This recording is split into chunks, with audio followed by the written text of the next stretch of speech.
Bonjour à tous et bienvenue. Aujourd'hui, nous allons parler d'astrologie et plus particulièrement de l'entrée de Mercure dans le signe du Scorpion.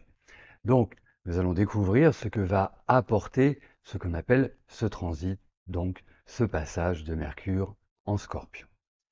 Parlons symbolisme pour commencer. Mercure est la planète qui régit les signes des Gémeaux et des Vierges. Il est le dieu de la communication, des échanges, des voyages, du commerce. Mercure nous apprend, nous aide à mieux comprendre les situations de la vie. Bien évidemment, il n'aura pas le même impact selon la position de Mercure dans votre thème de naissance. Quoi qu'il en soit, Mercure en Scorpion ouvre à des discussions franches et directes. Pas de place au blabla, pas de place aux propos sans fin. Avec le Scorpion, il y a toujours ces notions de radicalité et d'intensité. Cela sera d'autant plus vrai que Mars et le Soleil s'y trouveront également, ce qui accentuera l'énergie déployée dans nos actions. Attendons-nous, sur la base de ces éléments, à vivre des échanges animés pouvant aboutir à des ruptures. Les aspects positifs seront notre capacité à analyser les situations de la vie avec profondeur et objectivité, sans omettre de faire confiance à notre intuition. Cette phase est excellente pour accroître nos connaissances par le biais d'une formation, d'un stage. Alors nous allons aborder le mouvement de Mercure à travers les 12 maisons astrologiques.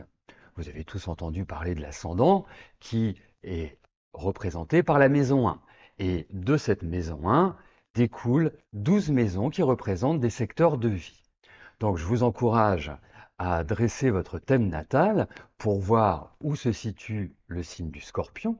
Il peut également couvrir deux maisons. Donc vous écouterez, vous analyserez l'interprétation dans ces deux maisons. Voilà, donc nous allons commencer, nous allons commencer par la maison 1, qui est appelée l'ascendant.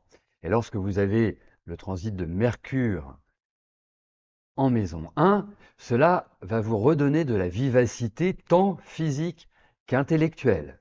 Vos petites cellules grises vont s'exprimer pleinement. Vous aurez la bougeotte et serez enclin à manier l'humour avec talent. Le seul bémol sera l'envie de tout faire sans forcément aller au bout des choses. Maison 2, ce sont les finances qui sont à l'honneur. C'est une excellente période pour faire fructifier, pour vendre, pour acquérir. Vous aurez le talent, le charme pour négocier habilement. Sur d'autres plans, vous mettrez à jour vos valeurs et aurez un appétit plus prononcé. En maison 3, ça va swinguer. Vous aurez la bougeotte. Allez ici, allez là, vous serez inarrêtable. Votre curiosité, votre envie d'apprendre, de vous cultiver seront importants. C'est une excellente période pour parfaire votre formation ou vous ouvrir à d'autres champs de connaissances.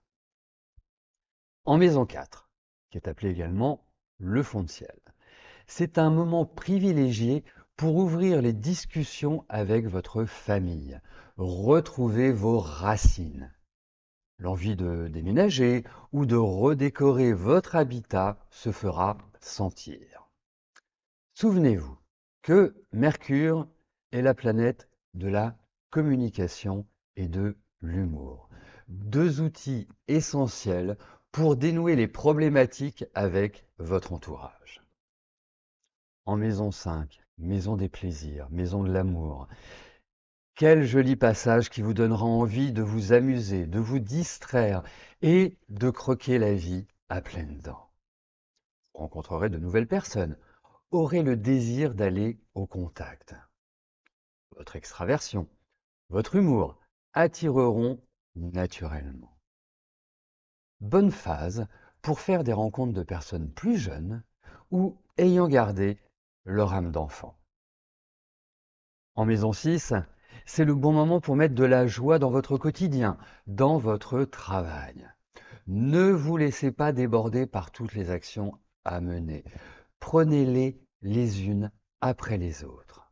Cela vous évitera de vous transformer en cocotte-minute. Important, ne confondez pas vitesse et précipitation. Et surtout, la maison 6 étant la maison de la santé, couvrez-vous bien. En maison 7, que nous appelons également le descendant. Cette maison est liée aux associés, aux contrats, aux autres dans son ensemble. Et c'est dans le partage, l'échange, que vous aborderez cette phase. Si vous êtes par exemple en bisbise avec l'autre, sachez poser les problèmes de manière objective. Je ne doute pas que des solutions plaisantes et équitables en ressortiront. En maison 8, qui est symboliquement la maison du Scorpion, vous allez plonger dans les profondeurs de votre âme pour l'examen de votre vie.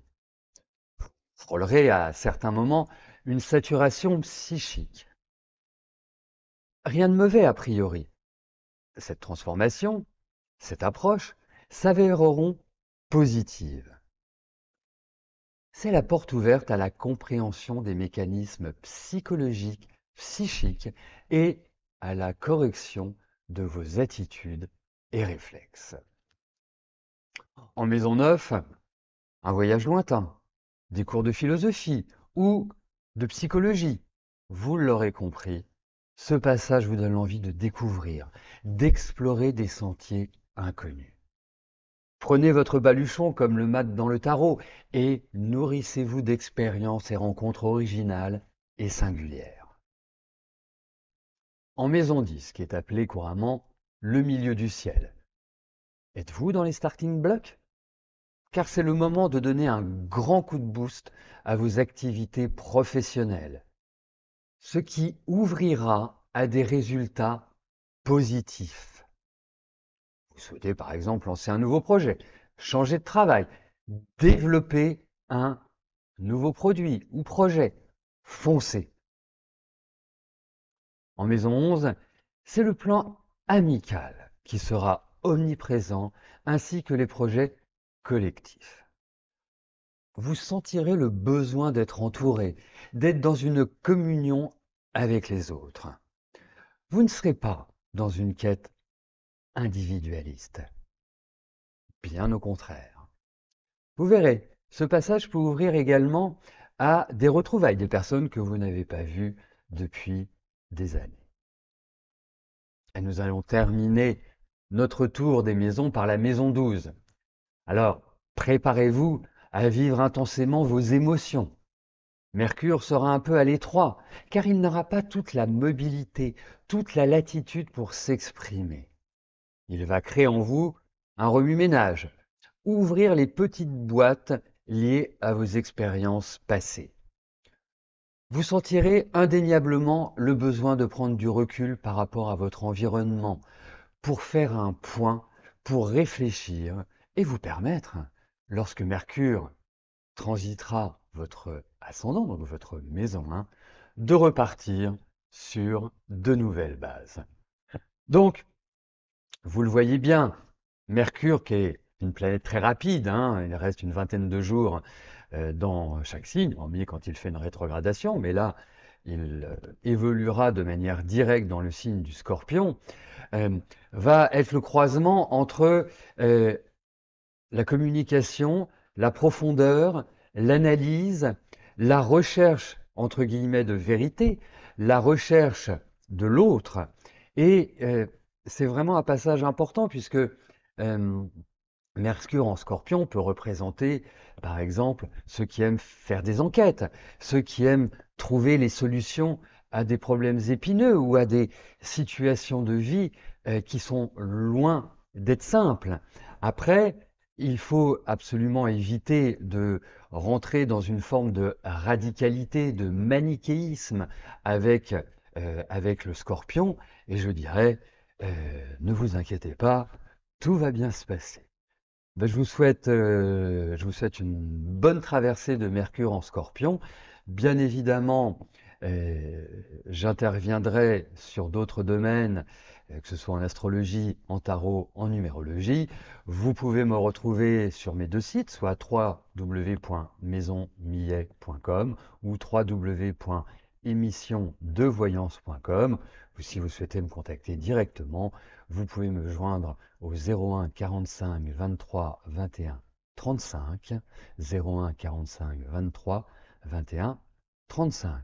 Je vous dis à très bientôt pour de nouvelles aventures astrologiques. Merci, bye bye.